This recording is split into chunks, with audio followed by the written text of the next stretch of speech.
Мына урматтуу соцсетте отурган жалпы достор, бүгүн бизде өзгөчө конок Памир жергесинен ушу Кыргызстанга көчүп келген биздин бир туугандардын ичинен мына Турганбай Памири биздин үйдө.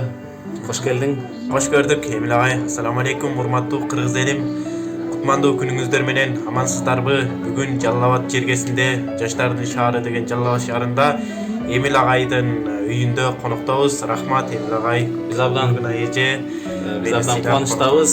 Көптөн бери ошол үй бүлөбүз менен сени ошол келсе деп үмүттөнүп жүрдүк эле.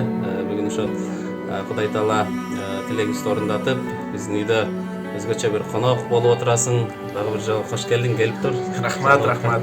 Сиздердин үйүңүздөргө келгенде мен үчүн кубанычта чынында. Рахмат. Анан Мына эже сүйлөйсүз. Турганбай айтат, сизди мен Памирде жүргөндө да көрчүмүн. Сиздин кассетаңызды мурунку учурда Ичбечи апа жана пайгамбарыбыз жөнүндө ырдаган ырыңызды мен Памирден көрүп, анан бул жакка келгенде интернеттен баракчаңызды таап сүйлөшүп, акыры мына тоого жетпейт, адамга жетет деген ушул экен. Чындыгында насип кылып сизге үйүңүзгө келип отурам мына.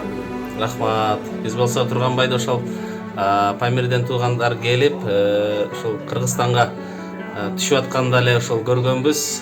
Өзгөчө бир интервьюлар менен көргөнбүз. Анан мынакей ошол күндөрдү эстеп отурабыз. Анан Памир жөнүндө да көп суроолорду берип, маалымат алып отурган чагыбыз. Дагы бир жолу баарыңыздарга салам. Үй бүлөбүздүн атынан, Турганбайдын атынан.